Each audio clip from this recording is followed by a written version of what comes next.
o arcebispo Niel Teixeira nos falasse um pouquinho do profeta da chuva. Por que o doutor David Pastor é conhecido como profeta da chuva?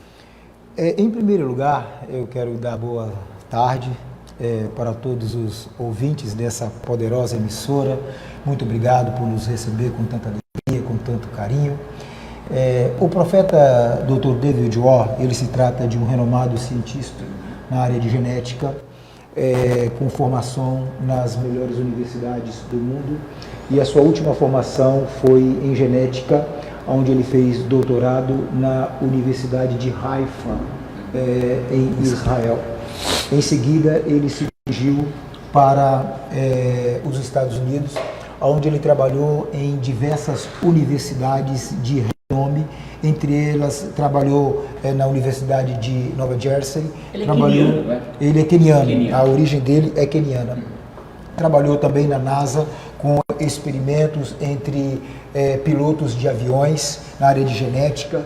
Então, a carreira dele estava muito efusiva e crescente, com todo o glamour que a academia e o mundo científico pode oferecer para ele. Mas, de repente, o Senhor Deus o chamou para uma poderosa missão. Que missão era essa? De anunciar que o Messias está vindo, de anunciar que Jesus está voltando, de anunciar que o arrebatamento da igreja está muito, mas muito próximo. Então, o Senhor colocou nas mãos dele uma mensagem. Então, ele porta uma mensagem que vem do céu. Arcebispo Niel, como explicar uma mudança tão radical na vida da pessoa, uma opção preferencial por algo que não é do dia a dia dele? Porque, na verdade, o senhor coloca aí do currículo dele algo incrível, até experimentos com a NASA, de uma inteligência, de uma sabedoria, que mergulhou profundamente buscando a informação, tem doutorado, não é? E, de repente, abandona tudo isso para assumir a missão, para ser missionário. Como explicar esse tipo de transformação, esse tipo de opção? Exatamente. Esse é o peso do chamado, porque enquanto ele estava servindo muito bem a instituições humanas para o bem da humanidade, ele foi chamado para uma instituição muito superior e muito maior, que é considerada a instituição que está acima de todas as instituições do mundo. Essa instituição é o reino de Deus. Então ele foi chamado por uma missão muito maior, muito mais poderosa. Enquanto ele estava sendo usado para, nas suas pesquisas de genética, colaborar para o bem-estar humano, Deus o chamou agora para a salvação de almas. Então essa mudança é explicada pelo peso do chamado, pelo peso que ele tem para trazer para a humanidade aquilo que é considerado o principal evento da Bíblia. A Bíblia toda ela foi escrita para um evento.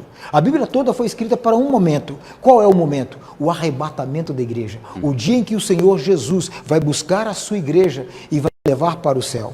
O dia que o Senhor vai vir trazer a luz de tudo que tem na terra, todas as profecias serão cumpridas. Então, o Senhor o chamou para o maior, para conduzir e apontar para a humanidade, para o maior evento que vai ter na história da humanidade, que é o arrebatamento da igreja. E ele, como homem obediente, ele aceitou esta missão, o encargo dessa missão, deixou todo o glamour da academia, deixou todo o glamour do mundo científico e entrou no projeto de Deus. Muito interessante. Deixa eu ouvir o pastor Conrado. Boa tarde, pastor. Alegria recebê-lo aqui. Você é de São Paulo, pastor? Sou de São Paulo. É de São Paulo. É uma alegria muito grande estar aqui. Primeira vez por aqui, né? Primeira vez que eu tenho a oportunidade de conhecer aqui. Opa, bem-vindo, bem-vindo. Muito obrigado. Me conte como é que o pastor, o doutor David, termina inspirando o senhor na sua vocação, na sua missão. De alguma forma, ele inspira, lhe motiva, lhe deixa mais entusiasmado para a missão? Aleluia. Eu louvo a Deus pela sua vida, precioso Josafá. Obrigado pela pergunta.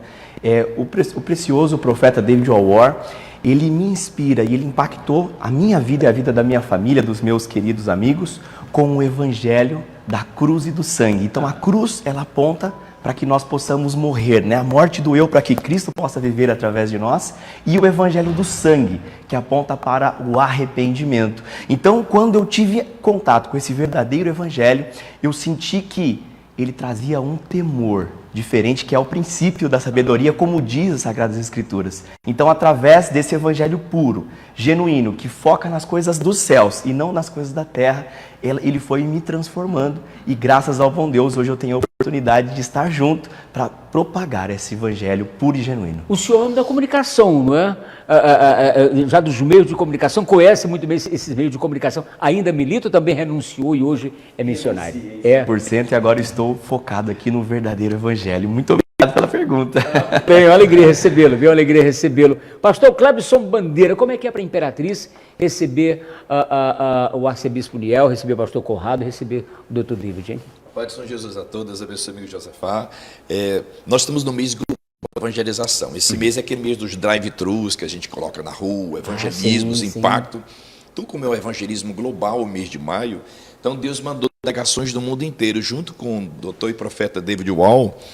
Tem pessoas aqui da Coreia do Sul, pessoas da Hungria, do Quênia, da Alemanha, da França, Canadá, Estados Unidos, do Chile, da Argentina, de Israel, ou seja, são quase 20 delegações do planeta que estão aqui hoje. É junto com o Dr. David Wall. Legal. São 52 pessoas junto com ele do mundo inteiro e do Brasil todo.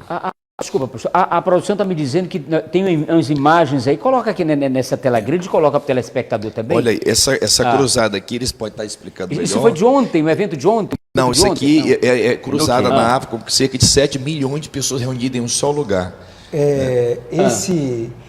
Esse avivamento, essas pessoas que vocês estão vendo, se refere a justamente o produto da obediência do Dr. David.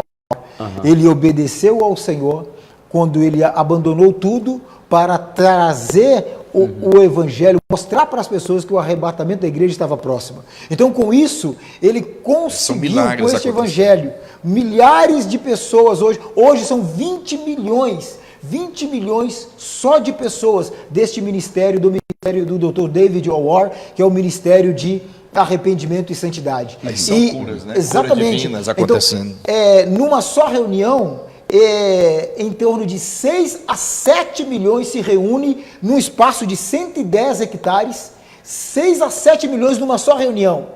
E então ele faz um decreto de cura e os aleijados levantam e andam, como vocês estão vendo nessa imagem. Então, do lado esquerdo está a condição da pessoa antes, e depois do lado direito, após o decreto de cura pelo sangue de Jesus, o que acontece com a pessoa? Ela levanta e anda. Então, não são apenas aleijados, nós temos cegos, nós temos surdos, nós temos mudos, nós temos paralíticos, HIV, AIDS curados, toda e qualquer condição, mesmo até aquelas que os médicos não conseguem resolver, até aquelas que a medicina não conseguiu ainda uma solução.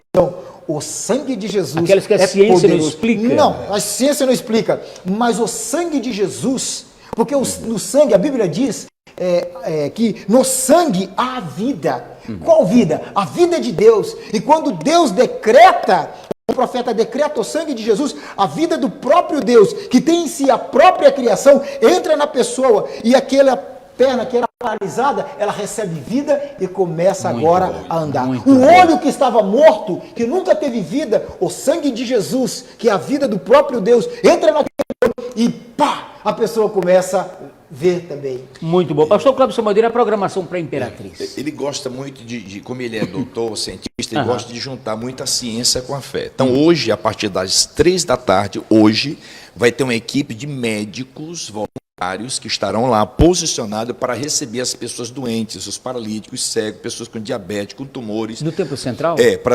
Para fazer uma análise para essas pessoas clínicas. Aí a gente pede que as pessoas levem os exames que você já fez, para testificar da enfermidade. Então, a equipe médica vai fazer uma análise clínica de graça. Um pouquinho mais perto do microfone. Tá, uma análise clínica de graça, para que, quando ele for ministrar a cura divina, já esteja... as pessoas já estejam sido analisadas, para na hora do milagre que acontecer, para ele colocar o testemunho no púlpito, ele quer primeiro uma análise médica. Antes de testemunhar publicamente, primeiro os médicos vão testificar a cura primeiro. Então ele trabalha muito com a ciência e a fé. Pastor, é algo muito grandioso, alguém que se propõe em vir para um momento como esse, alguém que quer ter um encontro com quem tem algum problema de saúde, enfim, e que traga laudos testemunhando isso, atestando isso, que tem de fato o problema de saúde, e que depois se proponha, em nome de Jesus, a interceder para que o milagre aconteça. Né? E tudo de forma gratuita, Josafá. É de forma espontânea, gratuita. Os médicos são voluntários. Então, você que precisa de uma cura, de um milagre. É um evento aberto para todo mundo. Aberto. Pessoas com depressão, ansiedade, você vai ser um impacto. Ele está em consagração. Ele até para estar aqui, presidente. Sim, mas sim. ele não, Eu até anunciei mas ele pede permissão para não sair do seu momento de oração e jejum. Ele não gosta de ser interrompido a oração, que ele precisa estar como um jogador de futebol, um Messi, tá Cristiano Ronaldo, que tem né? Concentrado, né, para fazer o gol lá, o Messi. Só que hoje o gol é a fé, é o poder, a palavra de Deus, é o Evangelho. Então, em nome do pastor Raul Cavalcante, nós convidamos toda a cidade, porque tem pessoas do mundo inteiro que estão aqui. Coreia do Sul, Hungria, Alemanha, França, Israel, Estados Unidos, Canadá, o mundo está aqui. E ontem foram mais de 30 milhões de pessoas que assistiram o culto ontem. Milhões ontem. A gente, claro, agradece. Deixa eu mandar um abraço para o pastor Raul Cavalcante, presidente da Assembleia de Deus. Pastor, muito obrigado, um forte abraço para o senhor. Você sabe do respeito, da consideração, do carinho que tenho pelo senhor e da minha alegria recebê-los aqui. O pastor Clebson Bandeira, o arcebispo Niel, o pastor Conrado, muito obrigado por terem vindo. Hoje, então, a partir das 3 horas da tarde, no Templo Central da Igreja Assembleia de Deus, é o segundo maior templo da América Latina. Amém. Eu sempre gosto de dizer isso, que é nosso, né? É de Imperatriz, né? Às Pastor, 3 reforça horas, o convite, por favor, então. Às 3 horas vai ser análise médica, leve seus exames, 3 horas, 4 horas, leve as pessoas enfermas e fique aguardando o horário da ministração da cura. O culto vai começar às 5 da tarde, oficialmente o trabalho, e no início da noite vai já estar sendo ministrado as curas, os milagres e a salvação de almas, que é o mais importante, né, amigo Josafá? Eu sou o nosso convidado de honra. Muito obrigado. Está conosco. O pastor muito obrigado. Sempre quando está aqui, ó, pastor, ore por mim. Aí no dia seguinte alguém me mandou mensagem: olha, ontem à noite o pastor Clebson Bandeira estava orando por você no Templo Central. Que felicidade, que bênção, viu? Pastor, muito obrigado. Muito obrigado. Glória a Deus. Só encerrando, Josafá, e dia 27, com a sua permissão, vai ser o dia D do Evangelismo Global, que é o último sábado. 7h30 da manhã, nós vamos estar todos reunidos ali no frente do Templo Central para uma caminhada evangelística. Aí nós vamos pegar o helicóptero por cima aí orando, o seu Pedro da Hering orando de cima das UTIs, hospitais. E a barqueata vai ser às 3 da tarde lá na Beira Rio. Mas hoje é no Templo Central, a programação a partir de 3 horas da tarde. Que momento, hein? Obrigado. Obrigado, viu? Obrigado. Gratidão. Uma alegria muito grande recebê-lo aqui no Hora D. Muito obrigado a você, muito obrigado aos seus ouvintes, muito obrigado pela emissora, por abrir o espaço de vocês para divulgar o Evangelho do Senhor Jesus Eu que Cristo. fico honrado e feliz em recebê-lo, pastor obrigado. Conrado. Muito obrigado, viu?